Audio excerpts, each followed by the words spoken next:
जो भी सभी वेलकम टू लो। मैं कृष्णदत्त आपका एक बार फिर से स्वागत करता हूं आपके अपने यूट्यूब चैनल और आपके अपने एप्लीकेशन फिजिक्स बाय कृष्णदत्त के सब पे। एक बार जल्दी से सभी स्टूडेंट जुड़ जाएंगे और जय श्री राधे कृष्णा सभी को और जय श्री राम भैया। और जल्दी से आ जाओ। हम जो स्टार्ट कर रहे थे आज अपनी स्पेशल यूनिट चल रही थी भैया हमारी लास्ट यूनिट सेकंड इस वाली बुक की। एक बार जल्दी से आ जाओ सभी।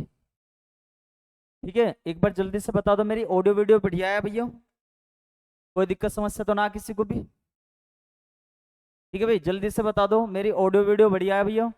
तो हमारी जो सीरीज चल रही थी solid state and nuclear physics की, उसमें लेक्चर 30 चलेगा भैया हम।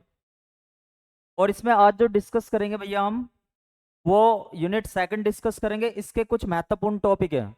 कल आपकी ये वाली बुक कंप्लीटली खत्म हो जाएगी। ठीक है भैया, कल आपकी ये वाली बुक कंप्लीटली खत्म हो जाएगी। ठीक है, और आप सभी एक बार सही तरीके से फिर मैं आपके मॉडल पेपर नई वाली बुक स्टार्ट कर दूंगा और साथ में क्या काम करूंगा, इन दोनों बुकों के मॉडल पेपर कराने स्टार्ट कर दूंगा। ठीक है भैया, या प्रीवियस ईयर्स के आए हुए क्वेश्चंस और असाइनमेंट वगैरह। ठीक है भैया, एक बार जल्दी से सभी थंब कर दो और जल्दी से जुड़ जाओ। ठीक है भैया, तो सेकंड यूनिट को डिस्कस करेंगे अच्छे से।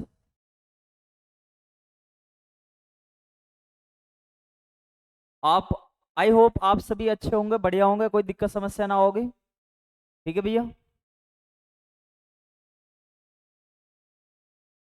तो स्टार्ट करते हैं आज का बहुत अच्छा सेशन भैया।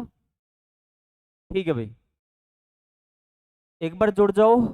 फिर स्टूडेंट कहते हैं सर रिपीट।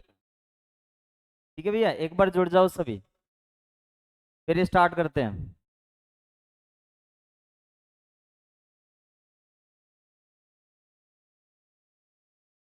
एक बार जल्दी से जुड़ जाओगे भैया सभी।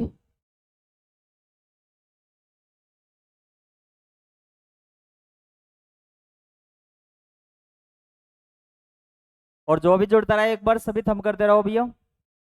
जो भी स्टूडेंट जुड़ता रहे सभी थम करते रहो भैया।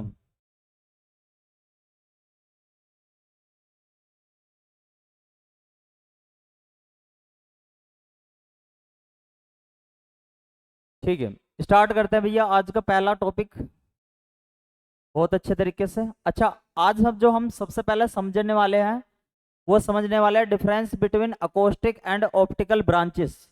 कल ये दो वर्ड आए थे क्रिस्टल लेटिस में, ये वाले दो वर्ड आए थे हमारे। एक तो आपका अकोस्टिक वर्ड आया था, एक आपका ऑप्टिकल वर्ड आया था। तो इन दोनों टॉपिकों को अच्छे से समझेंगे कि भैया ऑप्टिकल ब्रांच कब होती है और अकोस्टिक ब्रांच कब होती है। सॉरी, कब आपको आवाज की बात ज्यादा समझनी है, कब आपको प्रकाश की बात ज्यादा समझनी है। ठीक है, किसमें? लेटिस क्रिस्टल में, जालक क्रिस्टल में। तो देखो भाई, थोड़ा ध्यान से समझ के, पहला ही क्वेश्चन आपका यहां से इस दो लाइन से ही आ जाएगा। In the dispersion curve of a one dimensional diatomic, ये रहा क्वेश्चन भैया। वन डायमेंशनल, आप वन डायमेंशनल को ना डायोटोमिक को याद रखेंगे भैया। कौन सा वर्ड ये याद रखेंगे भैया? Diatomic word, diatomic lattice. Two branches are observe, यानी कि डायोटोमिक लेटिस में कितनी ब्रांचेस होती है? एक तो अकोस्टिक होती है भैया, एक ऑप्टिकल ब्रांच होती है। डायोटोमिक का मतलब होता है भैया दो। जैसे डायोटोमिक का मतलब होता है जैसे दो, जैसे H2Cl2O2N2, तो डायोटोमिक हो गया। और मोनोटोमिक कौन से होते हैं? एक परमाणु, जैसे He, हीलियम हो गया। कभी आपने He2 नहीं देखा होगा। ठीक है भैया, क्योंकि हीलियम अपने आप में मोनोटोमिक है भैया। तो अब यहाँ पर डायोटोमिक की बात हो रही है, द्वितीय परमाणु की बात हो रही है, तो इसका मतलब है भैया कि यहाँ पे दो उसकी बात हो रही है। जैसे डायोटोमिक का आप एक बेस्ट एग्जांपल के तौर पर देख सकते हो, जैसे H2N2O2। ठीक है भैया, ये डायोटोमिक होते हैं हमारे। तो इसमें कितनी आपको कितनी ब्रांचेस मिलेगी? पहला क्वेश्चन ये आपको याद रखना भैया कि हमेशा द्विपरमाणु क्रिस्टल में कितनी ब्रांच होती है आपको बताना है। एक तो प्रकाशिक ब्रांच होती है, एक ध्वनिक ब्रांच होती है। अब इन दोनों में हम अच्छे तरीके से डिफरेंस समझेंगे और ये बात समझेंगे कि भैया होती क्या है ये।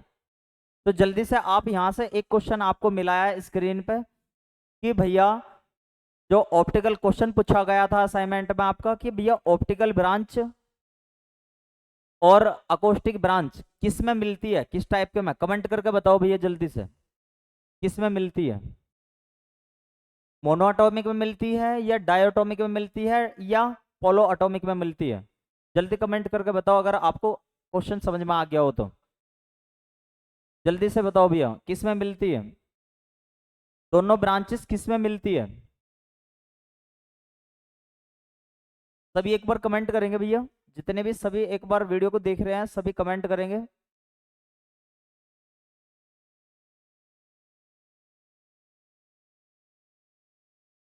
ठीक है जी, मैंने बताया आपको जो हमारा डायटोमिक होता है उसमें दोनों ब्रांच होती है।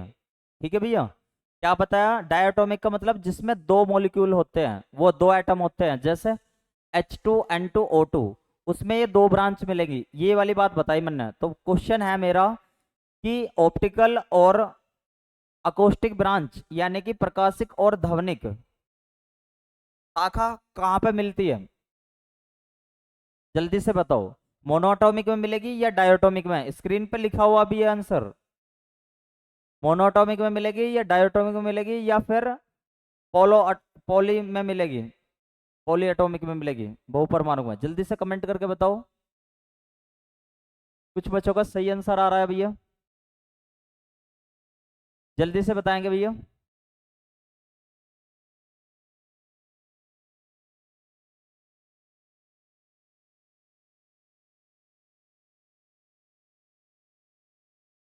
ठीक है भैया, बहुत बढ़िया। अब हम अच्छे से समझते हैं भैया ये और अकोस्टिक और ऑप्टिकल ब्रांच क्या होता होती है, कैसे काम करती है, इसके सारे पॉइंटों में से क्वेश्चन बनता है। ठीक है भैया, चलो देखते हैं भैया। देखो भाई, चलो मैं यहाँ पे लिख भी देता हूँ आपका, ये क्वेश्चन नोट पॉइंट में बना कर लिख भी देता हूँ कि भैया जो जितने भी हमारे डायटोमिक होते हैं उसमें कितने ब्रांचेस होती है? दो ब्रांचेस होती है, एक तो ऑप्टिकल, एक अकोस्टिक। यानी कि एक तो होती है प्रकाशिक ब्रांच मिलती है इसमें, एक कैसी ब्रांच मिलती है? ध्वनिक ब्रांच। ठीक है भाई, आगे देखते हैं इनमें दोनों में डिफरेंस। ठीक है, देखो भाई, अगर मैं आपसे कह लगूं, अगर मैं आपसे कह लगूं अकोस्टिक ध्वनिक ब्रांच कैसे मिलती है, क्या क्वेश्चन बनता है? तो अकोस्टिक ब्रांच ऐसे बनती है जब डिफरेंट टाइप के मासेस यानी कि भिन्न भिन्न प्रकार के द्रव्यमान, भिन्न भिन्न प्रकार के द्रव्यमान आगे बढ़ते हैं। भिन्न भिन्न प्रकार के द्रव्यमान का मतलब है कुछ दो दो हो सकते हैं, सेम डायरेक्शन में बढ़ेंगे। अच्छा, अकोस्टिक ब्रांचेस की प्रॉपर्टी है ये इंपॉर्टेंट भी आपकी कि भैया सेम ब्रांच में सेम डायरेक्शन में आगे बढ़ेंगे। ये वाला एक अलग मास को शो कर रहा है, ये वाला एक अलग मास को शो कर रहा है। तो एग्जाम में क्वेश्चन पूछा गया था कि अकोस्टिक ब्रांच में क्या डायरेक्शन कैसी होती है, कमेंट करके बताओ भैया।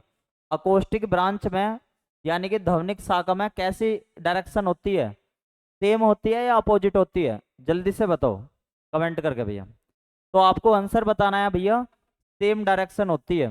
किस में होती है सेम डायरेक्शन? दिशा समान होती है। दिशा कैसी होती है भैया? समान होती है। किसमें? हमारी अकोस्टिक ब्रांच में। और एम्पलीट्यूड भी कैसा होता है? आयाम भी कैसा होता है? समान होता है। आयाम भी कैसा होता है भैया? समान होता है। देखो ये रहा एम्पलीट्यूड, एक ही उसमें आगे बढ़ रहा, सेम है। ठीक है, जल्दी से बताओ।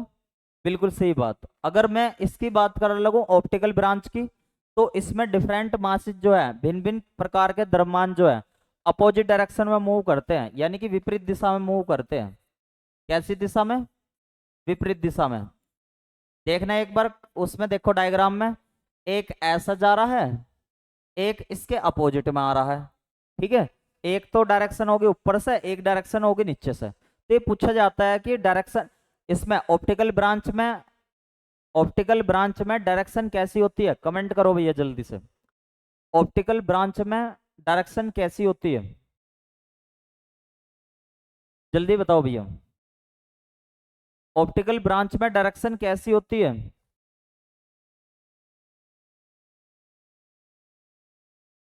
बिल्कुल सही बताया भैया। सभी कमेंट करेंगे जल्दी जल्दी, फिर आगे चलते हैं भैया। अगला क्वेश्चन ये पूछा जाता है कि भैया अकोस्टिक ब्रांच में तो एम्पलीट्यूड होता है सेम, लेकिन भैया इसमें अपोजिट डायरेक्शन होने के कारण एम्पलीट्यूड पे क्या इफेक्ट पड़ता है? तो एम्पलीट्यूड इनवर्सली प्रोपोर्शनल करता है इसके मास के, यानी कि आयाम जो है, आयाम द्रव्यमान के, आयाम द्रव्यमान के व्युत्क्रमानुपाती होता है, व्युत्क्रमानुपाती होता है। इसका क्या मतलब है भैया? इसका मतलब है जितना ज्यादा आप किसी का मास रखोगे, जितना ज्यादा आप किसी का मास रखोगे एम्पलीट्यूड उतना ही कम होगा। ठीक है, एम्पलीट्यूड उतना ही कम होगा, आयाम उतना ही कम होगा। जल्दी से बताओ, ये वाले स्क्रीन के सारे क्वेश्चन आपको समझ में आ गया अच्छे से? ये वाला भी आपसे कितनी बार क्वेश्चन पूछा गया है। ठीक है, और इसमें ये एम्पलीट्यूड का यहाँ से बनता है, लेकिन क्वेश्चन यहाँ से नहीं उठाता, ये वाला नहीं पूछता, लेकिन ये 3 क्वेश्चन तो इसमें जरूर जरूर पूछने की प्रबल संभावना रहती है। जल्दी से बताओ, अगर सभी को आ गया हो समझ में तो नेक्स्ट लिख दो एक बार। ठीक है भैया, अगर सभी को समझ में आ गया हो तो नेक्स्ट लिख दो एक बार।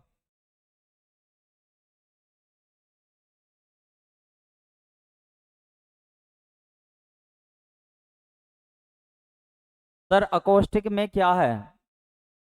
अकोस्टिक का मतलब है, अकोस्टिक में बताया तो सेम एम्पलीट्यूड है और सेम डायरेक्शन है। अकोस्टिक का मतलब ध्वनिक, ध्वनि है।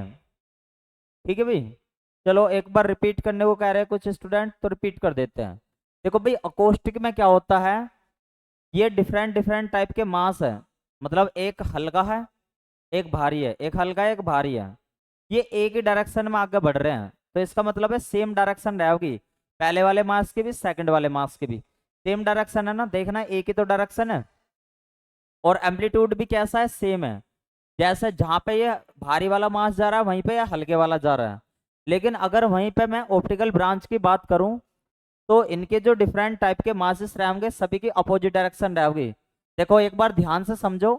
देखो यहाँ पे ये जो मास आपको दिखाई दे रहा होगा, मान लो इसे मैं कहता हूँ हल्का है, ये वाला डॉटेड वाला कैसा है, भारी है।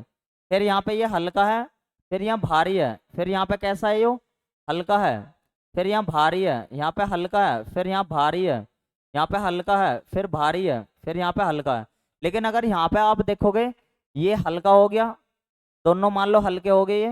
ये वाली जो लाइन जा रही है ये ऐसे मान लो एक जैसों की जा रही है, और लेकिन दूसरे वाले में ये कैसे जा रही है, एक जैसों की।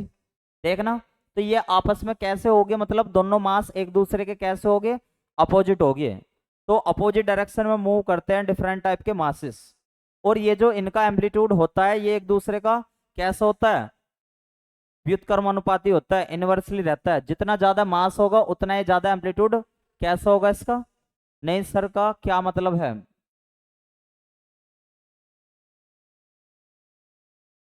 नहीं मतलब समझ में नहीं आया मेरा।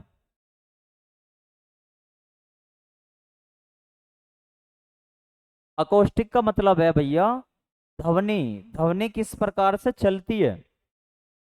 ठीक है, समझ में आ गया, ध्वनि किस प्रकार से चलती है। ठीक है, आया अब समझ में?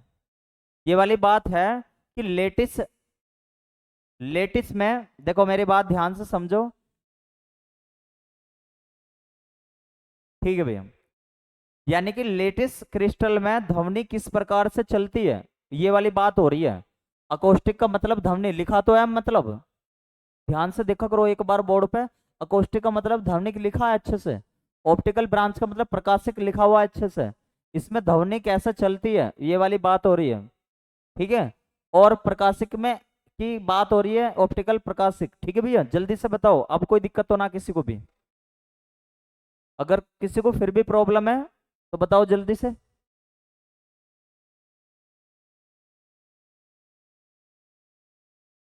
के का मतलब है प्रोपोगेशन कांस्टेंट, यानी कि किसी भी एक डायरेक्शन में संचरण की दर बोलते हैं इसे।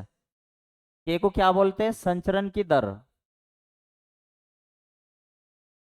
यानी कि आगे बढ़ने की दर, प्रोपोगेशन कांस्टेंट। प्रोपोगेशन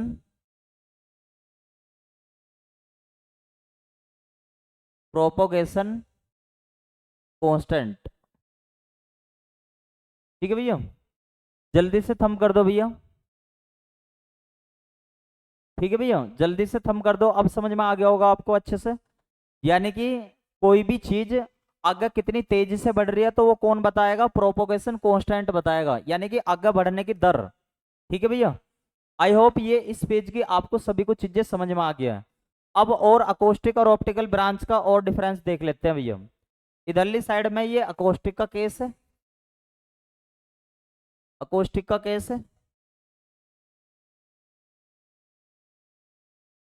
ये किसका केस है भैया? ऑप्टिकल का,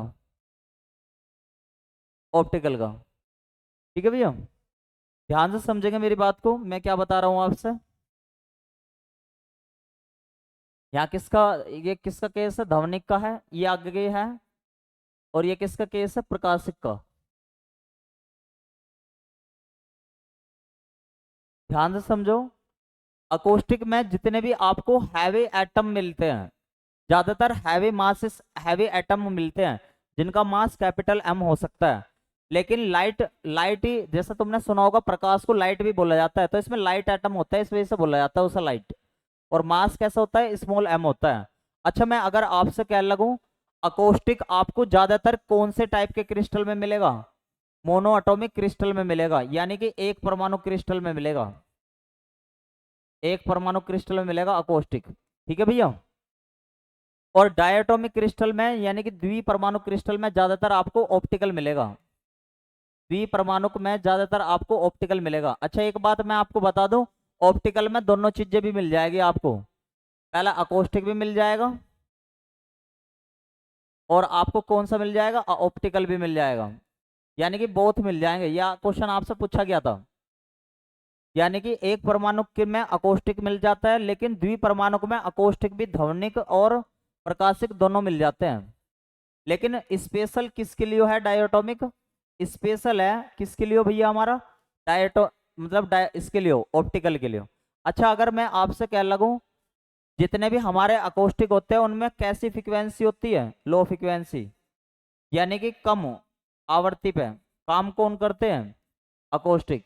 लेकिन ज्यादा आवृत्ति किसकी होती है? भाई लाइट की तो वैसे भी हाई फ्रीक्वेंसी होती है, ज्यादा आवृत्ति होती है।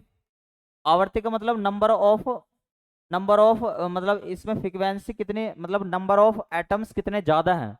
ठीक है भैया, जल्दी से बताओ, ये सारे पॉइंट आपको क्लियर हो गए इस पेज के? अगर सभी को क्लियर हो गए हो तो थंब कर दो भैया एक बार। ठीक है, फिर आगे चलते हैं, इंपॉर्टेंट है सारे पॉइंट इसके। ठीक है भैया, एक बार सभी थंब कर दो, फिर आगे चलते हैं।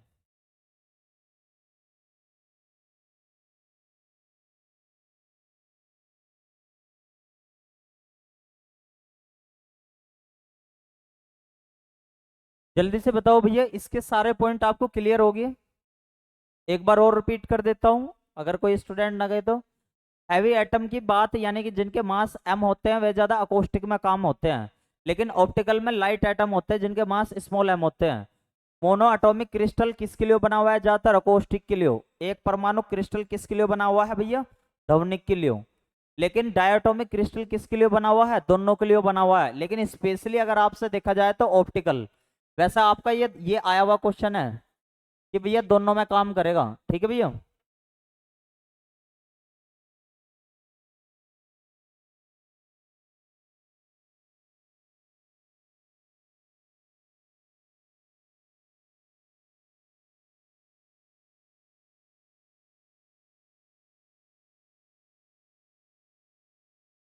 ठीक है भैया, जल्दी से बताओ, कोई दिक्कत समस्या तो ना है यहाँ तक किसी को भी?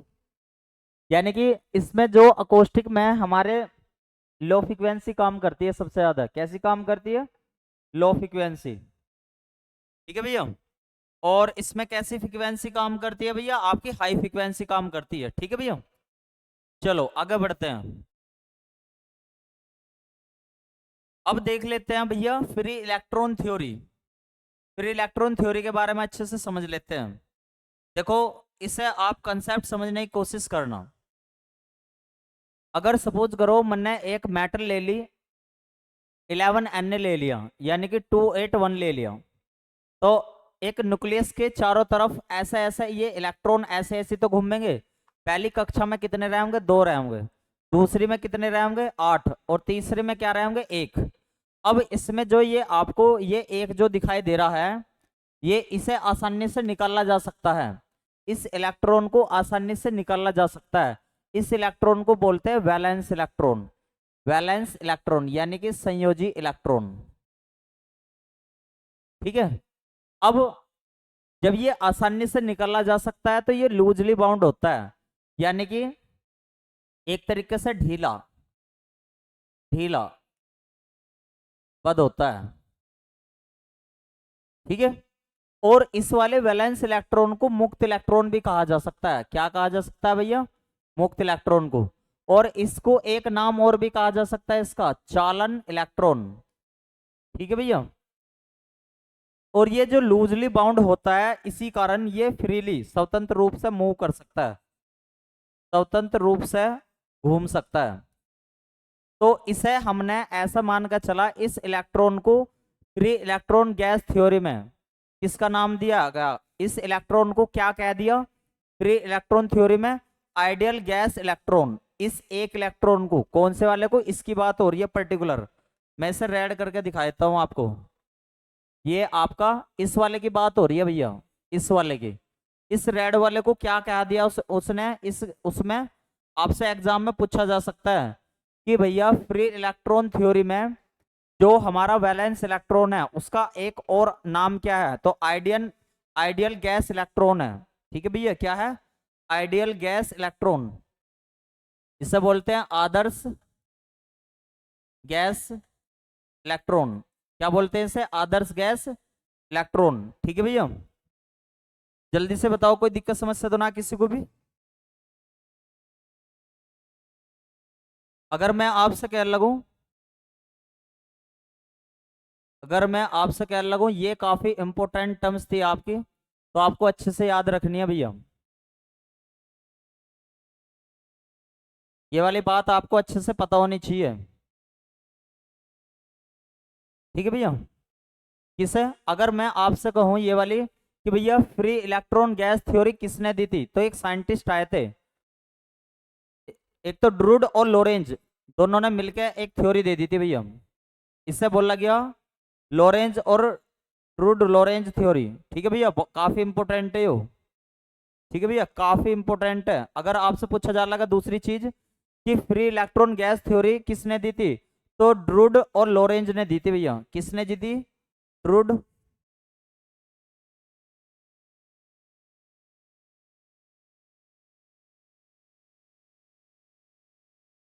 ड्रूड तथा लोरेंज ने।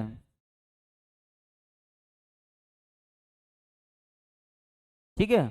और ये वाली किस किस स्टैटिक्स को फॉलो करा है, तो मैं आपको पहले वाली बुक में बताऊंगा। MB statics. एमबी स्टैटिक्स का मतलब होता है Maxwell Boltzmann statics. Maxwell Boltzmann statics. और मैक्सवेल बोल्ट्जमैन स्टैटिक्स को फिजिक्स की फर्स्ट बुक में रिलेटिविटी में कौन सी थ्योरी भी बोला जाता है? क्लासिकल थ्योरी भी बोला जाता है। जल्दी से बताओ, ये सारे कंसेप्ट आपको क्लियर हो गए भैया? जल्दी से बताओ, ये सारे कंसेप्ट आपको क्लियर हो गए? फिर आगे चलते हैं भैया। सबसे पहला कंसेप्ट कैसे समझना है एक बार और रिपीट कर देता हूं मैं आपको कि भैया 11 अन्य है, उसे भरने का तरीका बता दिया। ये जो एक इलेक्ट्रॉन है इसे हम वैलेंस इलेक्ट्रॉन भी कह सकते हैं। वैलेंस इस वजह से कहा जाता है ये किसी के साथ मिलकर संयोज कर सके, वैलेंसी खाली है ये अपने आप में। ठीक है भैया। और इसे फ्री इलेक्ट्रॉन भी कहा जा सकता है, इसे कंडक्शन इलेक्ट्रॉन भी कहा जा सकता है। ये कैसा होता है? Loosely bound. तो लूजली बाउंड होने के कारण मूवमेंट कर सकता है। तो भैया फ्री इलेक्ट्रॉन गैस थ्योरी किसने दी थी? ड्रूड और लोरेंज ने। और ये कौन सी स्टैटिक्स को फॉलो करते हैं? मैक्सवेल बोल्ट्जमैन स्टैटिक्स को। ठीक है भैया। और मैक्सवेल बोल्ट्जमैन स्टैटिक्स जो होती है किस में पढ़ते हैं हम? क्लासिकल में, क्लासिकल थ्योरी में। तो इसे आपसे एग्जाम में क्वेश्चन पूछ सकता है कि भैया फ्री इलेक्ट्रॉन गैस थ्योरी में जो वैलेंस इलेक्ट्रॉन है उसका दूसरा नाम क्या है? Ideal gas electron. जल्दी से बताओ, आप सभी को ये बात समझ में आ गई? चले भाई आगे, जल्दी से बताओ, चले भाई आगे।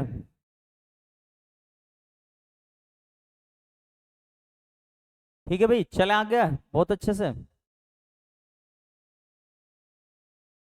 ये बात आई होप आपको समझ में आ गई होगी अच्छे से। तभी एक बार थम कर दो भैया। ठीक है भाई, आगे चलते हैं। अगर मैं आपसे कह लगूं फ्री इलेक्ट्रॉन गैस थ्योरी क्या क्या बताती है, थोड़ा ध्यान से समझ रहे हो। वो बताती है कि फ्री इलेक्ट्रॉन गैस जो होते हैं, अब मैं ये जो वैलेंस इलेक्ट्रॉन को क्या बोलना स्टार्ट कर दिया, वैलेंस इलेक्ट्रॉन को, संयोजी इलेक्ट्रॉन को क्या बोलना स्टार्ट कर दिया, फ्री इलेक्ट्रॉन गैस बोलना स्टार्ट कर दिया। फ्री इलेक्ट्रॉन गैस पे कैसा चार्ज होता है, तो आप कहोगे नेगेटिव चार्ज होता है, ठीक है। अगर मैं आपसे कह लगूं, वहीं अगर देखा जाए तो नॉर्मल जो गैस होती है, सामान्य जो गैस होती है, उस पर कैसा चार्ज होता है, जल्दी से कमेंट करके बताओ। सामान्य गैस पे कैसा चार्ज होता है, तो आप कहोगे सामान्य गैस पे चार्ज होता है उदासीन, उस पर कोई चार्ज नहीं होता। गैस पे कभी कोई चार्ज नहीं हो सकता, उदासीन होती है, न्यूट्रल होती है, ठीक है। ये वाली कंपैरिजन करके दिखा रहा है हो कि फ्री इलेक्ट्रॉन गैस को पे चार्ज होता है नेगेटिव चार्ज, जबकि नॉर्मल गैस पे कैसा चार्ज होता है, न्यूट्रल चार्ज। ठीक है भैया। अगली बात में फ्री इलेक्ट्रॉन गैस में क्या बताता है कि फ्री इलेक्ट्रॉन गैस की जो है कंसंट्रेशन हाई होती है, सांद्रता कैसी होती है, सांद्रता होती है अधिक, ठीक है, किसके मुकाबले, सामान्य गैस के मुकाबले। जबकि सामान्य गैस की सांद्रता कैसी होती है, सामान्य गैस की सांद्रता होती है कम, सांद्रता कैसी होती है भैया इसकी, कम। ठीक है भैया, चलो आगे बढ़ते हैं अच्छे से। अगर मैं आपसे कह लगा फ्री इलेक्ट्रॉन गैस कैसी होती है, नॉन इंटरेक्टिंग, यानी कि कैसी होती है, अक्रिय होती है। फ्री इलेक्ट्रॉन गैस कैसी होती है, अक्रिय होती है, और किसे फॉलो करती है, पाउली एक्सक्लूजन लॉ को, यानी कि पाउली के अपवर्जन नियम का पालन करती है, पाउली के अपवर्जन नियम का पालन करती है। अच्छा, पाउली का अपवर्जन नियम का मतलब है जैसे उसमें स्पिन होती है ना इलेक्ट्रॉन की, ऐसी इसमें भी होती है, ठीक है। इसमें बताया हुआ है जो ये कंडक्शन इलेक्ट्रॉन है हमारे, यानी कि ये चालन इलेक्ट्रॉन जो था, वो जो एक एक हुआ, एक था 11 में, 11 था उसमें, एक जो था मान लो 281, ये जो एक वाला था, इसकी टोटल एनर्जी जो है वो काइनेटिक एनर्जी के इक्वली होती है, क्योंकि इलेक्ट्रॉन हमेशा मूवमेंट करता रहता है, और जब मूवमेंट करता रहता है तो स्थितिज ऊर्जा तो होती है जीरो। जल्दी से बताओ स्थितिज ऊर्जा कैसी होती है भाई, मूवमेंट करते हुए इलेक्ट्रॉन की, स्थितिज ऊर्जा का मतलब है रुकना। स्थितिज ऊर्जा कैसी होती है, या तो शून्य होती है या नियत होती है, बहुत कम होती है, ठीक है।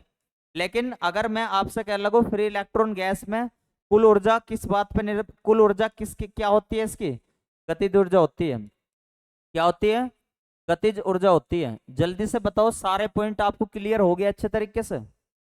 अगर कोई से पॉइंट में दिक्कत आई हो तो एक बार पॉइंट बता दो कौन से में दिक्कत आई है, अदरवाइज आगे चलते हैं भैया, ठीक है, अदरवाइज आगे चलते हैं। क्लियर है भाई यहाँ तक का सभी को, ठीक है भैया, चलें आगे। ठीक है भाई, आगे बढ़ते हैं। अगर मैं आपसे कह लगूं, अब आते हैं अपने छोटे छोटे से टॉपिक पे, ये खत्म हो गया कंसेप्ट। इलेक्ट्रॉन कोलिजन कैसे करते होंगे आपस में, इलेक्ट्रॉन की टक्कर कैसे होती होगी, मैं आपको बताता हूँ। मान लो जैसे एक बर्तन में जैसे एक गैस को भरा जाता है, तो ऐसी एक किसमें, एटम के अंदर जो इलेक्ट्रॉन होते हैं ना, आपस में टक्कर लगाते रहते हैं, टक्कर लगाते रहते हैं। तो टक्कर लगाने से उनमें एक ध्यान रखिए इस बात का कि जब इलेक्ट्रॉन की टक्कर होती है तो उसके वेग पे क्या प्रभाव पड़ता है, तो आपको बताना वेग परिवर्तित होता रहता है। वेग कैसा होता रहेगा, परिवर्तित होता रहेगा, चेंज होता रहेगा हर बार, कभी ज्यादा हो जाएगा या कभी कम हो जाएगा। दूसरी बात, उनका पथ कैसा होता है, टक्कर लगने के बाद भी उनका पथ कैसा होता है, रज्जुरेखीय होता है, यानी कि स्ट्रेट पाथ होता है, सीधा होता है। तो यहाँ से आपसे दो क्वेश्चन बन सकते हैं, ये थर्ड और पांच वाला बता दीजिए, ठीक है। देखो भाई, थर्ड वाला ये है कि फ्री इलेक्ट्रॉन गैस जो है वो किसी से भी क्रिया नहीं करेंगे, किसी से क्रिया नहीं करेंगे। तो इसका मतलब है, अच्छा किसी से क्रिया नहीं करेंगे, ये तो एक बात अलग होगी। अगर मैं आपसे कह लगूं, लेकिन इलेक्ट्रॉन ये ट्रीट ऐसा करेंगे जैसे पाउली एक्सक्लूजन लॉ करता है। अच्छा भैया, अगर मैं आपसे कह लगूं पाउली एक्सक्लूजन लॉ होता क्या है?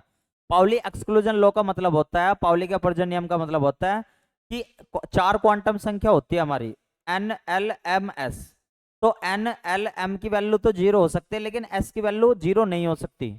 एस की वैल्यू या तो +1/2 होगी या -1/2 होगी। तो इसका मतलब है फ्री इलेक्ट्रॉन गैस में स्पिन होती होगी जरूर से जरूर, या तो +1/2 होती होगी या -1/2 होती होगी, उसकी वैल्यू जीरो नहीं होती होगी। तो इसका मतलब है ये वाला, ये जो है हमारा फ्री इलेक्ट्रॉन गैस जो है वे कौन से लॉ को फॉलो करा है भैया? वो फॉलो करा है पाउली एक्सक्लूजन लॉ को, पाउली के अपवर्जन नियम को फॉलो करा है। ठीक है भैया, आई होप आपको समझ में आ गई होगी। और पांचवें पॉइंट में है कि भाई एक बात बताओ, जब भी कोई इलेक्ट्रॉन आगे बढ़ेगा, आगे बढ़ेगा, ठीक है, आगे बढ़ेगा तो क्या होगा? उसमें काइनेटिक एनर्जी तो होगी। क्या कभी इलेक्ट्रॉन रुकता है? तो आप कहोगे नहीं रुकता, इलेक्ट्रॉन हमेशा मूवमेंट करता रहता है। तो इसी वजह से पोटेंशियल एनर्जी की वैल्यू या तो जीरो होती है या कांस्टेंट होती है। ज्यादा वैल्यू किसकी होती है? काइनेटिक एनर्जी की। तो इस वजह से टोटल एनर्जी में सबसे ज्यादा योगदान किसका होता है? काइनेटिक एनर्जी का। समझ में आ गया? अगर समझ में आ गया हो तो थंब कर दो, जिस बच्चे ने क्वेश्चन पूछा था। अगर समझ में आ गया हो तो भैया थंब कर दो।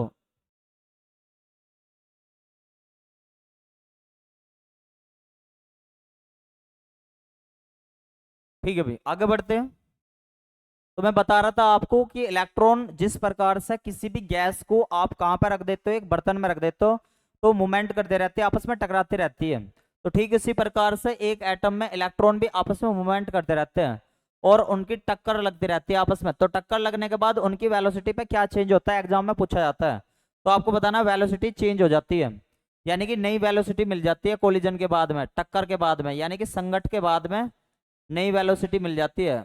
मान लो पहले उसकी वेलोसिटी रही होगी 4 मीटर पर सेकंड की, लेकिन अब यदि उसकी चेंज हो सकती है, या तो 5 मीटर पर सेकंड हो सकती है या फिर 3 मीटर पर सेकंड हो सकती है, यानी कि बढ़ भी सकती है और घट भी सकती है।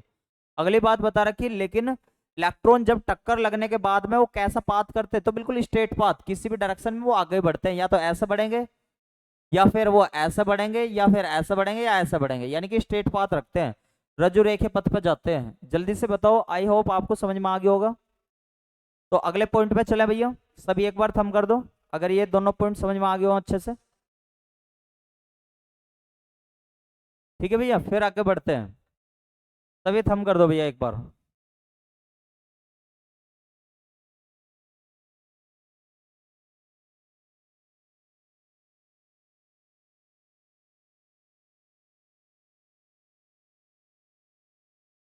ठीक है भैया, चलो आगे बढ़ते हैं।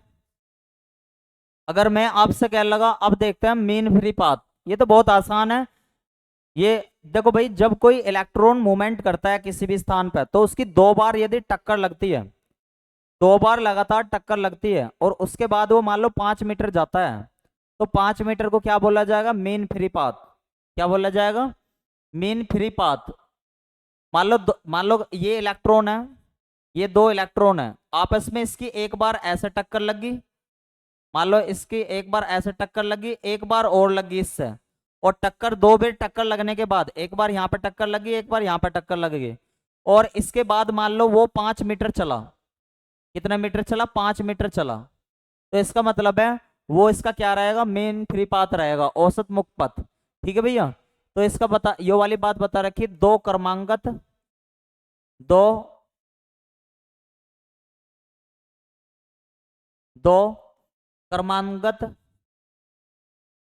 टक्कर के बाद, टक्कर के बाद चली दूरी, चली दूरी को औसत मुक्त पथ कहते हैं, औसत मुक्त पथ कहते हैं। ठीक है भैया, तो औसत मुक्त पथ को हम रिप्रेजेंट कर रहे हैं यहाँ पे लैम्बडा से। एस क्या है? हमारी चली गई दूरी। और एन क्या है? कितनी बार टक्कर लगी है, कितनी बार आपने कोलिजन कराया, संगत कराया, वो है। ठीक है, जल्दी से बताओ, आई होप आपको ये वाली बात समझ में आ गई होगी अच्छे से। तभी एक बार थम कर दो, फिर आगे बढ़ते हैं। ठीक है भैया, तभी एक बार थम कर दो, फिर आगे बढ़ते हैं। सर दोनों सेम दूरी तक जाएंगी या डिफरेंट भी हो सकती है। कहने का मतलब है, थोड़ा ध्यान से समझने की कोशिश करो मैं क्या कहना चाह रहा हूँ। मैं ये कह रहा हूँ कि मान लो एक बार तो ऐसा लग गया, क्या एक बार ऐसा लग गई, दो टक्कर होने के बाद केवल एक ही जाएगा कोई सा, या तो ये जाएगा या ये जाएगा। मान लो सपोज करो, मैं ऐसा कहता हूं आपसे, थोड़ा ध्यान से समझेंगे भैया, यहाँ पे ध्यान दो भाई सभी। ये रहा एक, ये अपने स्थान पे मान लो, अपने स्थान पे है, और इसने आके इससे टक्कर मारी एक बार, फिर दोबारा वापस गया, दोबारा से दूसरी बार। अब दो बार टक्कर मारने के बाद जो जितनी डिस्टेंस चले गए हो, टक्कर मारने के बाद जितनी डिस्टेंस चलेगा, मान लो ये वाला, भाई आप एक बार में एक की तो मेजर कर सकते हो, आप दो की नहीं कर सकते कभी भी। या तो इसकी करोगे या फिर आप कह दोगे ये अपने स्थान पे मान लो आराम आराम से चल रहा हो, ये आकर दो बार टक्कर मारा है, तो ये ठीक है भैया। आगे समझ में आया आपको, अच्छे से बताओ भैया। यदि मतलब एक ही इलेक्ट्रॉन आप एक बार में एक ही कर सकते हो, या तो आप पहले वाले की कर लो या आप दूसरे वाले की कर लो। जल्दी से बताओ, समझ में आ गया आपको? ठीक है, बहुत बढ़िया। चलो आगे बढ़ते हैं। देखो भाई, अगर मैं आपसे कह लगूं ड्रिफ्ट वेलोसिटी या मोबिलिटी क्या होती है, देखो भाई ध्यान से समझने की कोशिश करेंगे इस कंसेप्ट को भी, काफी अच्छा कंसेप्ट है। अगर मैं आपसे कह लगूं, देखो भाई जब धातु पर कोई वैद्युत क्षेत्र लगाया जाता है, तब इलेक्ट्रॉनों की गति लगाए गए वैद्युत क्षेत्र की दिशा में अनुगमित हो जाती है, तथा इलेक्ट्रॉन एक नियत चाल से चलता है, जिसे अनुगमन चाल या वेग कहते हैं। देखो भाई एक एग्जांपल से समझो, यहाँ पे एक एग्जांपल से मैं समझा रहा हूँ, ठीक है। देखो भाई, अगर मान लो सपोज करो कोई भी एक मेटल है, ये क्या है, मान लो कोई भी मेटल है, इस मेटल को आपने मान लो कहाँ पर रख दिया, कहाँ पर रख दिया, एक इलेक्ट्रिक फील्ड में रख दिया। चलो इलेक्ट्रिक फील्ड को मैं ऐसे इससे रिप्रेजेंट करता हूँ, एक दूसरी लाइन से रिप्रेजेंट करता हूँ। मान लो सपोज करो ऐसे, एक मेटल को मान लो ये मेटल है, ये रहा, और इसमें इलेक्ट्रिक फील्ड लाइन में रख दिया मैंने, हो इलेक्ट्रिक फील्ड में रख दिया हो, ठीक है। तो अब क्या होगा, मेटल के अंदर इलेक्ट्रॉन तो होंगे ही, मेटल के अंदर इलेक्ट्रॉन तो होंगे ही। ई की डायरेक्शन किधर की साइड में है, आप कहोगे ई की डायरेक्शन इधरली साइड में है, तो इलेक्ट्रॉनों की भी डायरेक्शन किधरली साइड में होगी, इधरली साइड में होगी। बात आई समझ में? यदि किसी भी मेटल को आप कहां पर रखते हो, इलेक्ट्रिक फील्ड में रखते हो, अगर इलेक्ट्रिक फील्ड की डायरेक्शन आगे की तरफ न है, तो इलेक्ट्रॉन की डायरेक्शन भी कैसी रहेगी, आगे की तरफ न रहेगी, ठीक है भैया। और ऐसा होगा कि इलेक्ट्रॉन की कुछ ना कुछ अपनी एक कांस्टेंट वेलोसिटी हो जाओगी। मान लो 5 मीटर पर सेकंड की वेलोसिटी से चल रहे हैं, तो इसी वेलोसिटी को क्या बोला जाता है, अनुमगन चाल या वेग। जल्दी से बताओ। आई होप आपने ये टॉपिक पहले भी पढ़ा होगा, लेकिन आज आपको बिल्कुल क्लियर हो गया होगा। आपने ये इंटरमीडिएट में भी पढ़ा होगा अनुमगन वेग क्या होता है, लेकिन आपको आज अच्छे तरीके से समझ में आ गया होगा। कैसे मैं कह रहा हूं कि अगर किसी भी मेटल को आप इलेक्ट्रिक फील्ड में रखते हो और इलेक्ट्रिक फील्ड की डायरेक्शन आगे की तरफ ना है, तो मेटल के अंदर जो इलेक्ट्रॉन होते हैं उनकी डायरेक्शन भी कैसी रहेगी, इनके जैसी रहेगी, ई के जैसी। फिर उन ई वालों का कुछ ना कुछ एक पर्टिकुलर वेलोसिटी होगी, मान लो 5 मीटर पर सेकंड होगी, तो इसी वेलोसिटी को क्या बोलते हैं भैया, ड्रिफ्ट वेलोसिटी, यानी कि अनुमगन वेग। जल्दी से बताओ। आई होप आपको 11th 12th क्लास से बाद में आज समझ में आया हो, बीएससी थर्ड ईयर में, ठीक है। जल्दी बताओ भाई, समझ में आई ये वाली बात? अगर यहाँ तक कि आपको बात समझ में आ गई हो, अच्छा ड्रिफ्ट वेलोसिटी को रिप्रेजेंट करते हैं वीडी से, जल्दी बताओ यहाँ तक कि क्लियर हो गया आपको? अब तो कभी ना भूल लो कोई भी स्टूडेंट कि ड्रिफ्ट वेलोसिटी क्या होती है। तो एक बार और बता देता हूँ, ड्रिफ्ट वेलोसिटी होती है जब किसी भी मेटल को आप, भाई मेटल के अंदर इलेक्ट्रॉन तो होते ही है, मैंने अभी आपको बताया था, मान लो सोडियम मेटल को ही आपने इलेक्ट्रिक फील्ड में रख दिया और इलेक्ट्रिक फील्ड की डायरेक्शन है साउथ की तरफ ने, तो इलेक्ट्रॉनों की भी डायरेक्शन कैसी हो जाएगी, साउथ की तरफ ने, ठीक है भैया। अगर इलेक्ट्रिक फील्ड की डायरेक्शन है नॉर्थ की तरफ ने, 5 मीटर सेकंड वाली बात बता दीजिए। अरे किसी की भी वेलोसिटी कितनी होती है, किसी भी मान लो इलेक्ट्रॉन की वेलोसिटी को आप किस में मेजर करते हैं, वेलोसिटी का क्या फॉर्मूला होता है, वेलोसिटी होती है डिस्टेंस अपॉन टाइम, तो डिस्टेंस का यूनिट क्या होते हैं, मीटर, और सेकंड की यूनिट क्या होती है, वो टाइम की यूनिट क्या होती है, सेकंड। तो भैया इन ये जो इलेक्ट्रॉन की कुछ ना कुछ अपनी एक वेलोसिटी होगी, ये तो सपोज डेट बताया मैंने कि इन इलेक्ट्रॉन को जब ये मतलब एक ही डायरेक्शन में मूवमेंट करेंगे कि इलेक्ट्रॉन भी और इलेक्ट्रिक फील्ड भी, तो इनकी अपनी एक डायरेक्शन रहेगी। मान लो सपोज करो 5 मीटर पर सेकंड, सपोज करने को बोल रहा मैंने आपसे मीटर पर सेकंड, इस वजह से क्योंकि ये वेलोसिटी होती है, वेग होता है, तो इसी वेलोसिटी को क्या बोलते हैं, ड्रिफ्ट वेलोसिटी। ठीक है भैया, ये 5 मीटर पर सेकंड तो मैंने आपको ऐसे ही आपको बताया, मतलब जिससे कि आप सपोज डैट समझ जाओ। ठीक है, ये वाली बात समझ में आ गई। अब जल्दी बताओ, फिर आगे चलते हैं भैया।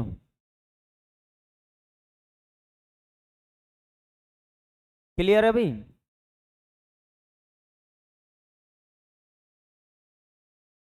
जिसने क्वेश्चन पूछा था उसे समझ में आ गया ये 5 मीटर सेकंड वाली बात? ठीक है भाई, कोई दिक्कत हो ना? अब ठीक है, आगे बढ़ते हैं। अगर मैं आपसे कह लगूं जितना ज्यादा, देखो ड्रिफ्ट वेलोसिटी को हम रिप्रेजेंट करते हैं वीडी से। किससे रिप्रेजेंट करते हैं? वीडी से। ठीक है, जितना ज्यादा इलेक्ट्रिक फील्ड होगा उतनी ज्यादा ड्रिफ्ट वेलोसिटी होगी। तो ड्रिफ्ट वेलोसिटी किस पे डिपेंड करती है? इलेक्ट्रिक फील्ड पे। जैसे ये प्रोपोर्शनल का साइन हटाओगे म्यू आ जाएगा। तो म्यू क्या होता है? मोबिलिटी। क्या होता है भैया? मोबिलिटी, गतिशीलता बोलते हैं इसे। इंग्लिश में बोलते हैं इसे मोबिलिटी, और हिंदी में बोलते हैं गतिशीलता। आई होप आपने पहली बार ये नाम तो कितनी बार ही सुना होगा, लेकिन आज कंसेप्ट आपको पता लग रहा होगा कि मोबिलिटी कैसे वैल्यू निकालते हैं। तो ड्रिफ्ट वेलोसिटी और इलेक्ट्रिक फील्ड दोनों का रेशो मोबिलिटी कहलाता है। क्या बताया मैंने? ड्रिफ्ट वेलोसिटी अनुमगन वेग और इलेक्ट्रिक फील्ड वैद्युत क्षेत्र दोनों का अनुपात गतिशीलता कहलाता है। ठीक है भैया, ये वाली बात बता रखी। प्रति एकांक वैद्युत क्षेत्र, अच्छा भैया प्रति एकांक वैद्युत क्षेत्र का मतलब है यदि आप ई की वैल्यू 1 कर दो, ई की वैल्यू 1 कर दो, तो क्या होगा उस केस में? म्यू की वैल्यू वीडी के इक्वल हो जाएगी। वो कह रहा प्रति एकांक वैद्युत क्षेत्र में औसत अनुमगन वेग, यानी कि औसत, ये वीडी की वैल्यू किसके इक्वल हो जाओगे? म्यू की। औसत अनुमगन वेग को क्या कहते हो आप? गतिशीलता कहते हो। जल्दी से बताओ, इस डेफिनेशन से ये डेफिनेशन समझ में आ गई? ठीक है भैया, जल्दी से बताओ, ये कंसेप्ट क्लियर हो गए सभी को? ठीक है भाई, जल्दी से बताओ, ये कंसेप्ट क्लियर हो गया सभी को? अगर किसी को कुछ पूछना हो तो एक बार लिख दो, अगर समझ में आ गया हो तो फिर आगे चलते हैं।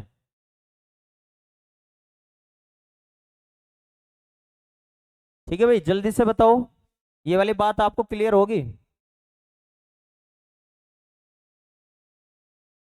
ये इंग्लिश में इस प्रकार से भैया, जो इंग्लिश में स्टूडेंट है ये रे, वो कह रहे हैं जब वैन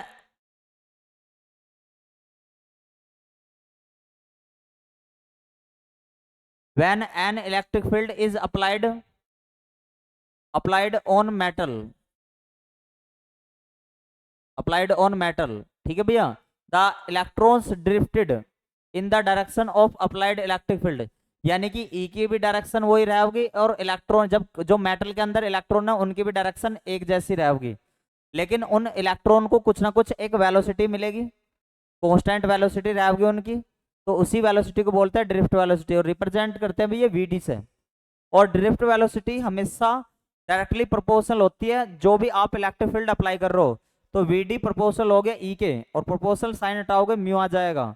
और म्यू को क्या बोलते हैं भैया? मोबिलिटी। क्या बोलते हैं? मोबिलिटी, गतिशीलता। ठीक है, तो आप कह सकते हो यदि ई की वैल्यू यहां से कितनी हो जा? 1 हो जा, यानी कि पर यूनिट हो जा, तो वीडी की वैल्यू को ही क्या बोला जाता है? मोबिलिटी बोला जाता है। ये वाली बात यहाँ पे बता रखी है कि mobility is equal to drift velocity upon electric field gradient. ठीक है भैया, जल्दी से बताओ, सभी को यहाँ तक की बात क्लियर होगी? फिर आगे बढ़ते हैं। सभी बताओ, कोई दिक्कत समस्या तो ना? ये तो पहले की थी। चलो आगे बढ़ते हैं। अब देख लो, समझ गए ध्यान से, इलेक्ट्रिकल कंडक्टिविटी ऑफ मेटल, यानी कि धातुओं की वैद्युत चालकता क्या होती है? धातुओं की वैद्युत चालकता क्या होती है? एक बार ध्यान से समझेंगे ये बात भी क्या है। अगर मैं आपसे कह लगूं वैद्युत चालकता का मतलब होता है किसी भी, मान लो वैद्युत चालकता इलेक्ट्रिकल कंडक्टिविटी क्या होती है? मान लो कोई मेटल है या कंडक्टर है, उसके अंदर, उसके अंदर से जो भी क्या जा रही है? वैद्युत धारा प्रवाहित होकर जा रही है, तो वो कितनी तेजी से होकर जा रही है? कहने का मतलब है इलेक्ट्रिक कंडक्टिविटी, यानी कि वैद्युत चालकता जितनी ज्यादा होगी, इसका मतलब है फ्री इलेक्ट्रॉन जो है तेजी से निकल कर जा रहे होंगे। और अगर इलेक्ट्रिकल कंडक्टिविटी बहुत कम होगी तो वो धीरे धीरे जा रहे होंगे। जल्दी से बताओ, ये वाली बात समझ में आई? वैद्युत चालकता या इलेक्ट्रिकल कंडक्टिविटी क्या है? क्या बताया मैंने? एक बार और रिपीट कर देता हूं। मैंने बताया यदि कोई इलेक्ट्रॉन धीमे धीमे जा रहे हैं आगे तो इसकी इलेक्ट्रिकल कंडक्टिविटी कम है, अगर कोई इलेक्ट्रॉन बहुत तेजी से जा रहे हैं तो इलेक्ट्रिकल कंडक्टिविटी उसकी बहुत ज्यादा है।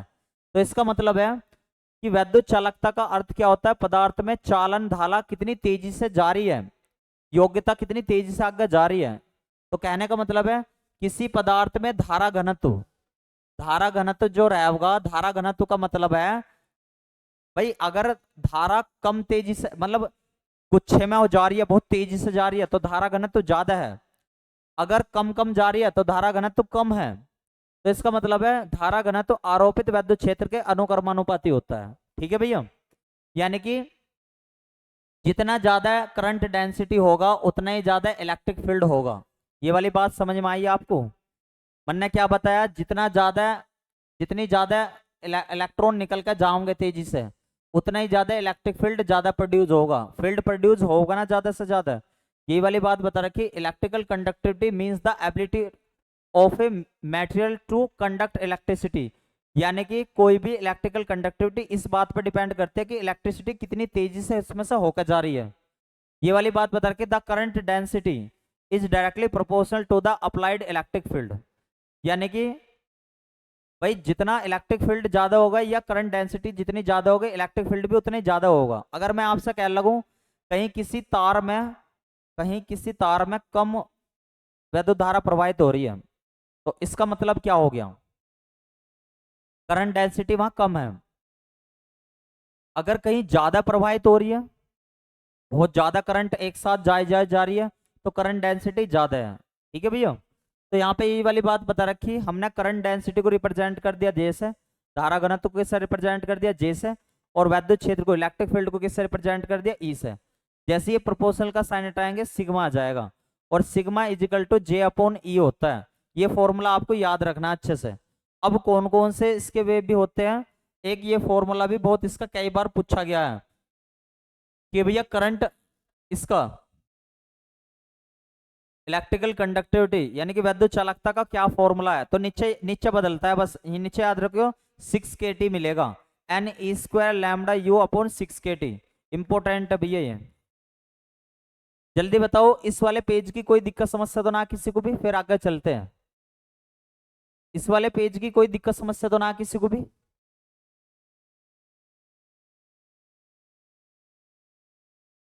जल्दी बताओ भाई इस वाले पेज की कोई दिक्कत समस्या तो ना किसी को भी, फिर आगे चलते हैं भैया।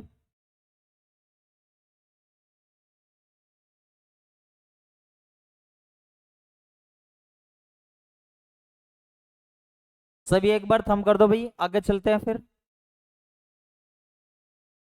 ठीक है भाई, कुछ और फॉर्मूले भी देख लेते हैं। अगर मैं आपसे कह लगूं करंट डेंसिटी का ये सबसे ज्यादा इंपॉर्टेंट फॉर्मूला है जो न्यूमेरिकल में भी यूज होगा। एन क्या है, नंबर ऑफ इलेक्ट्रॉन, ई क्या है, ई क्या है भैया यहाँ पे इलेक्ट्रॉन नंबर, इलेक्ट्रॉन की वैल्यू, म्यू क्या होगा मोबिलिटी यानी कि गतिशीलता। ये सब वैल्यू दे देगा आपको। ठीक है भैया, न्यूमेरिकल में ये सारी वैल्यू दे देगा।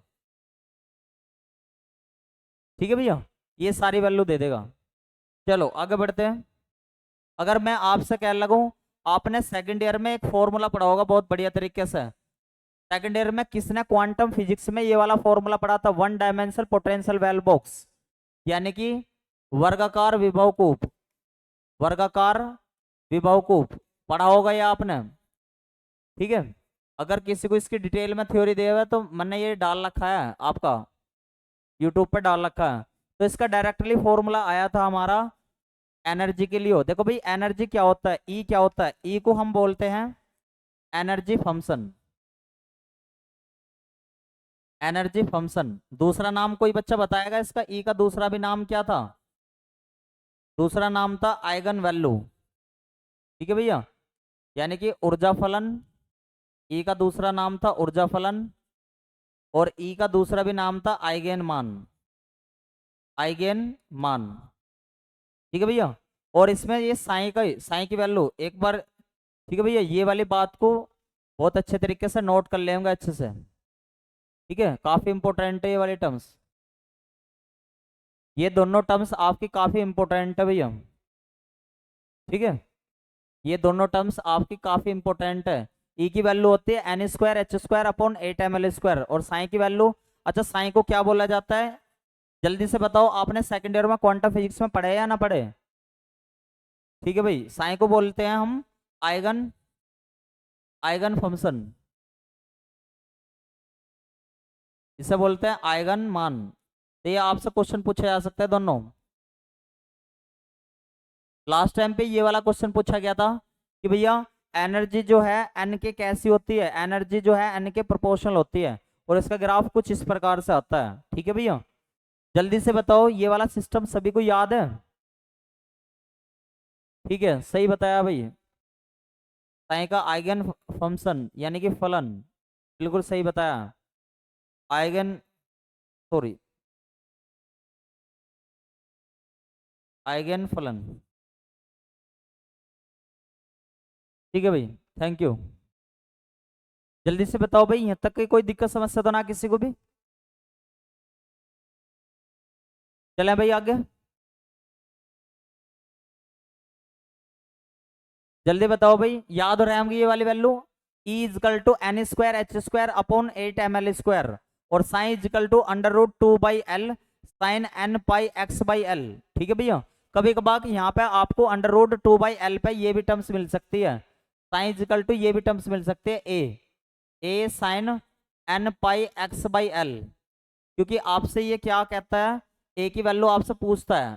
ठीक है भैया, ए की वैल्यू आपसे पूछता है अच्छे से। ठीक है, जल्दी बताओ, कोई दिक्कत समस्या तो ना किसी को भी? चलें भाई आगे। ठीक है भाई, आगे बढ़ते हैं। आगे हमारा बहुत इंपॉर्टेंट है Fermi level and Fermi energy, बहुत अच्छे से समझने वाला क्वेश्चन है, ध्यान से समझियो। देखो भाई, फर्मी लेवल और फर्मी एनर्जी एक सेकंड में समझ में आ जाओगे अगर ये वाली बात आपको पता है। अच्छा एक बात बताओ मुझे, अगर मान लो आपको किसी भी कोष में 2 इलेक्ट्रॉन भरने हैं, मान लो 1 इलेक्ट्रॉन भरना, तो आप क्या होगे, एक ऊपर न गया, और 2 इलेक्ट्रॉन भरने होंगे तो एक नीचे ना आ गया, ऐसे तो भरते हो। तो मैंने इस वाले ऊपरले वाले इलेक्ट्रॉन को तो डॉट से दिखा दिया, निचले वाले इलेक्ट्रॉन को ऐसे स्पेयर से दिखा दिया, कुछ इस प्रकार से। तो अगर मुझे सपोज करो n बराबर 7 भरने हैं, तो पहले वाले ग्राउंड स्टेट में n1 बराबर, पहला मैं एक ये वाला भरूँ, फिर ये वाला, फिर अगले वाले में भरने हैं, मान लो 7 इलेक्ट्रॉन भरने हैं, तो एक ये वाला एक ये वाला, ऐसे इसमें एक ये वाला एक ये वाला। लेकिन अब बचा ये वाला जो बचा, अब आप अच्छे तरीके से देख रहे होगे कि इससे ऊपर ये वाली स्टेट तो है खाली, और इससे नीचे ये वाली स्टेट है पूर्ण रूप से भरी हुई। तो इसी स्टेट को बोला जाएगा जो सबसे ऊपर की भरी, सबसे ऊपर की हाफ फिल्ड होती है। इसकी बहुत सारी क्वेश्चन बनते हैं कि भैया फर्मी लेवल किसे बोलते हैं, फर्मी लेवल उसे बोलते हैं जिसके नीचे तो पूर्ण रूप से भरी हुई रहे और ऊपर पूर्ण रूप से खाली रहे, तो ऐसी स्टेट को ऐसे लेवल को बोलते हैं फर्मी लेवल। जल्दी से बताओ, समझ में आया फर्मी लेवल? जल्दी से बताओ भैया, फर्मी स्तर समझ में आ गया आपको? क्या बताया मैंने? फर्मी लेवल का मतलब है जिसके ऊपर की स्टेट तो रहे खाली और निचले वाली स्टेट पूर्ण रूप से भरी हुई रहे। तो n बराबर 4 को यहाँ पे क्या कह देंगे, n बराबर 7 इलेक्ट्रॉन के लिए n बराबर 4 को क्या कह देंगे, फर्मी लेवल। ठीक है, फर्मी लेवल। और इसकी एनर्जी को क्या बोला जाता है, फर्मी एनर्जी, यानी कि n बराबर 4 की एनर्जी को क्या बोला जाता है, फर्मी एनर्जी। जल्दी से बताओ, समझ में आ गया अच्छे से? जल्दी से बताओ कमेंट करके, ये समझ में आ गया भैया? यस लिखो भैया सभी एक बार। इसमें से बहुत सारे क्वेश्चन बनते हैं, इसमें से बहुत सारे क्वेश्चन बनते हैं फर्मी लेवल से। फिर एक एग्जांपल के और थ्रू समझाता हूं मैं आपको ये वाली चीजें। ठीक है भैया, एक एग्जांपल के थ्रू और समझाऊंगा ये वाली चीजें आपको।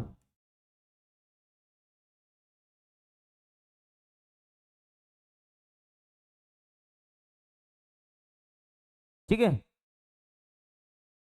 जल्दी बताओ, ये समझ में आ गया n बराबर 7 के लिए हो? ठीक है, अब ये वाली बात समझ लो, यहाँ पे आपसे पूछा जाता है ये वाला क्वेश्चन कि 0 केल्विन पे, यानी कि 0 केल्विन का मतलब है एब्सोल्यूट टेम्परेचर। 0 केल्विन को ध्यान रखियो, एब्सोल्यूट टेम्परेचर बोला जाता है, परम ताप बोला जाता है। 0 के पर सबसे ऊंची कौन सी है, सबसे ऊंची ये रही, सबसे ऊंची स्तर को क्या कहेंगे, फर्मी लेवल कहेंगे। और सबसे उच्च स्तर के की वाली एनर्जी को, सबसे ऊपरले वाला यही तो है भैया, इसी एनर्जी को क्या कहते हैं, EF कहते हैं।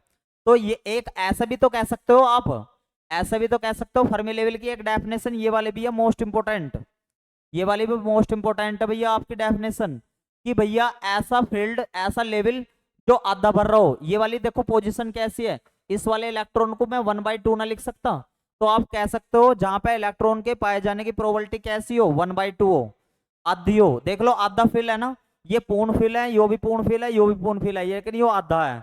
तो इससे क्या कहेंगे हम, जहाँ ऐसा वो ऐसी लेवल जहां पे इलेक्ट्रॉन के पाए जाने की प्रोबेबिलिटी कितनी हो, 1/2 हो, तो ऐसे वाले फील्ड को क्या कहेंगे, फर्मी लेवल।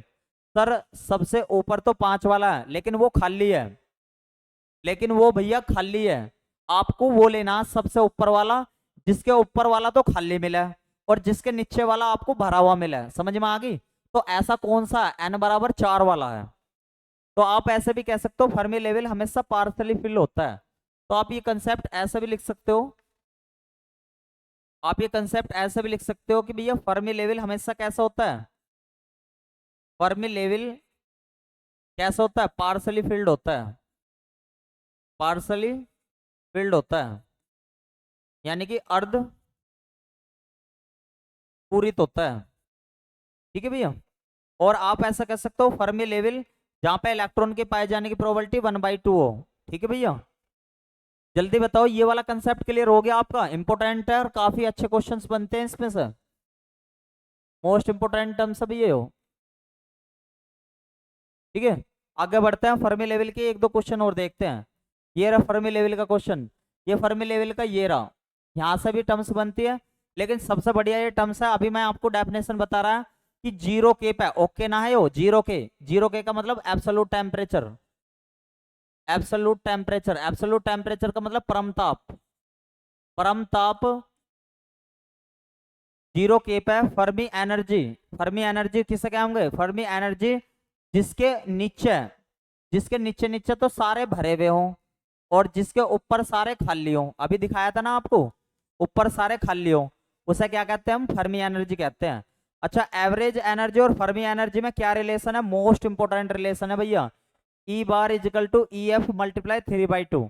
ये आपका EF ऐसे भी तो पूछा जा सकता है, EF यहाँ से क्या हो सकता है, EF की वैल्यू ऐसे भी तो हो सकती है, ई बार का मतलब एवरेज 5/3 भी तो हो सकता है। तो आप गुमराह बनना हो जियो भैया, आप गुमराह मत ना हो जियो, इंपोर्टेंट है ये वाले टर्म्स।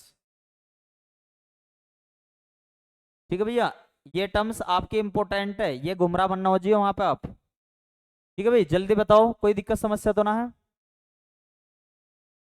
ठीक है, ये वाली टर्म्स भी आपको अच्छे से याद रखनी है। यहाँ पे यही वाली बात बता रखी है कि फर्मी एनर्जी कभी भी कंडक्टर के साइज पर डिपेंड नहीं करती, आया हुआ क्वेश्चन है भैया, हो फर्मी एनर्जी नो जरूरी ना कि बड़ा होगा तो ज्यादा होगी, कि फर्मी ऊर्जा, फर्मी ऊर्जा चालक के, चालक के साइज पे, आकार पर निर्भर नहीं करती, आकार पर निर्भर नहीं करती, निर्भर नहीं करती। और एक टर्म्स और बनती है, देखो इस फॉर्मूले से आई ये वाली टर्म्स, ज्यादातर यहाँ पे आपका ये होता है, फर्मी एनर्जी एन के कैसा प्रोपोर्शनल होते हैं, तो 2/3 के प्रोपोर्शनल होती है, इस वाले फॉर्मूले के अकॉर्डिंग। आपको ये फॉर्मूला याद नहीं रखना है, ये टर्म्स याद रखनी। जल्दी बताओ, ये वाला कंसेप्ट क्लियर है सभी को, चले आगे भैया, जल्दी बताओ, अगर ये वाला कंसेप्ट आपको क्लियर है तो फिर आगे चलते हैं।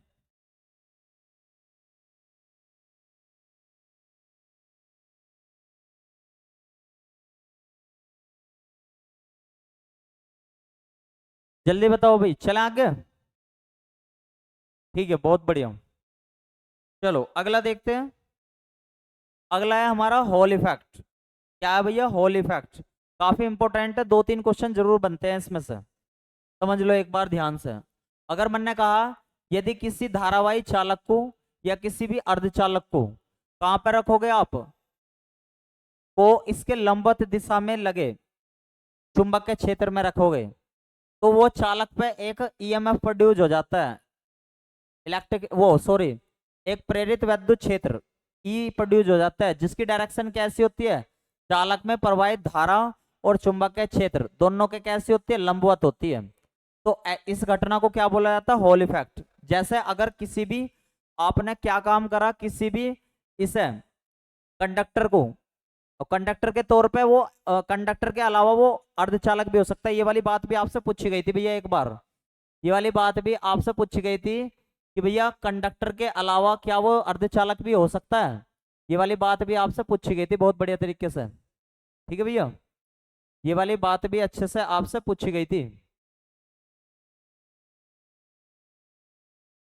ठीक है भैया, कि धारावाही चालक के साथ साथ वो अर्धचालक भी हो सकता है क्या, बिल्कुल हो सकता है। यदि आप इसे कहां पे रख दो, यदि आप इसे ऐसे मैग्नेटिक फील्ड में रख दो जो इसके परपेंडिकुलर है, जैसे किताब खुलती है ना, किताब के ऐसा रख दो, मान लो ये हो गया उसका, ये वाला जो ऐसा परपेंडिकुलर है ये तो हो गया मैग्नेटिक फील्ड।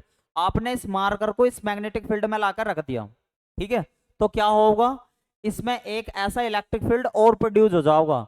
अब उस इलेक्ट्रिक फील्ड की डायरेक्ट वो कैसी रहेगी डायरेक्शन, मैग्नेटिक फील्ड के कैसे रहेगी, परपेंडिकुलर रहेगी। अगर सपोज करो इलेक्ट्रिक फील्ड इधर है तो मैग्नेटिक फील्ड कैसा होगा, ऊपर की तरफ ना होगा। ये जो प्लस माइनस आपको दिखाए हुए हैं ये क्या है, एक तरीके से इलेक्ट्रिक फील्ड को ही दिखाए हुए हैं। जल्दी बताओ, हॉल इफेक्ट समझ में आ गया सभी को। ये भैया लास्ट टॉपिक है आज का इसका, कल आपका लास्ट लेक्चर रहेगा भाई, केवल वो आपका लेक्चर लगभग आधे घंटे में खत्म हो जाएगा, कल आपकी कंप्लीटली खत्म हो जाएगी ये वाली बुक। ठीक है, और इस वाली बुक का यूनिट 2 का और यूनिट 4 का असाइनमेंट संडे में करा देंगे और नई वाली बुक परसों से स्टार्ट कर देंगे। ठीक है भैया, जो कोई बच्चा रजिस्ट्रेशन कराना चाहता हो वो जल्द से जल्द रजिस्ट्रेशन करा लें। ठीक है भैया, हॉल इफेक्ट आई होप समझ में आ गया होगा। अब हॉल इफेक्ट से हम क्या क्या कर सकते हैं, देखो भाई ये सबसे ज्यादा इंपॉर्टेंट है। RH हॉल कोफिशिएंट का फॉर्मूला पूछता है, तो हॉल कोफिशिएंट का फॉर्मूला देखो क्या होता है। देखो अगर मैं आपसे कहूं EY तो आप ऊपर रखना, BZ नीचे और JX, अगर ये कहीं फॉर्मूला दिखाई दे रहा तो किसका है, ये हॉल कोफिशिएंट का। अगर कभी कभार RH की वैल्यू -1/n दे दी तो ये भी हॉल कोफिशिएंट को शो करा है। हॉल इफेक्ट से हम क्या क्या निकाल सकते हैं, हम ये बता सके हैं हॉल इफेक्ट से कि भाई जो हमारा सेमीकंडक्टर है वो N टाइप का या P टाइप का। तो हम क्या बता सके इसके हेल्प से कि जो हमारा सेमीकंडक्टर है वो किस तरीके से, डिटरमाइन द सेमीकंडक्टर नेचर, कि सेमीकंडक्टर N टाइप का या P टाइप का, हॉल इफेक्ट से बता सके हैं सेमीकंडक्टर नेचर P है या फिर N है। दूसरा हम बता सके मोबिलिटी, क्या बता सकते हैं, दूसरा पॉइंट हम क्या बता सकते हैं इसकी मोबिलिटी बताने में। ठीक है भैया, और क्या बता सकते हैं इसके हेल्प से, हॉल इफेक्ट से हॉल वोल्टेज बता सके हैं। ठीक है भाई, निर्धारित कर सकते हैं, हॉल वोल्टेज को निर्धारित करके बता सकते हैं। और सबसे ज्यादा महत्वपूर्ण है इसका कि किसी भी आवेश वाहक में, किसी भी आवेश वाहकों की, आवेश वाहक के तौर पे क्या हो सकते हैं, इलेक्ट्रॉन या होल्स हो सकते हैं, उनकी संख्या बता सकते हैं किसकी हेल्प से, हॉल इफेक्ट की हेल्प से। क्या बता सकते हैं, संख्या बता सकते हैं। और किस में बता सकते हैं संख्या, नंबर अपॉन मीटर क्यूब में, यानी कि संख्या अपॉन अपॉन मीटर क्यूब में। ठीक है भाई, जल्दी बताओ ये सारे कंसेप्ट आपको क्लियर हो गए, और आज के लिए इतना ही काफी। ठीक है भैया, ऑल द बेस्ट सभी को। और अच्छे से आवेश वाहक को इंग्लिश में क्या बोलते हैं, चार्ज कैरियर बोलते हैं, लिख रखा है ये रहा, चार्ज कैरियर बोलते हैं भैया इंग्लिश में। ठीक है भैया, और अगर किसी का कोई क्वेश्चन हो तो बता दो जल्दी से।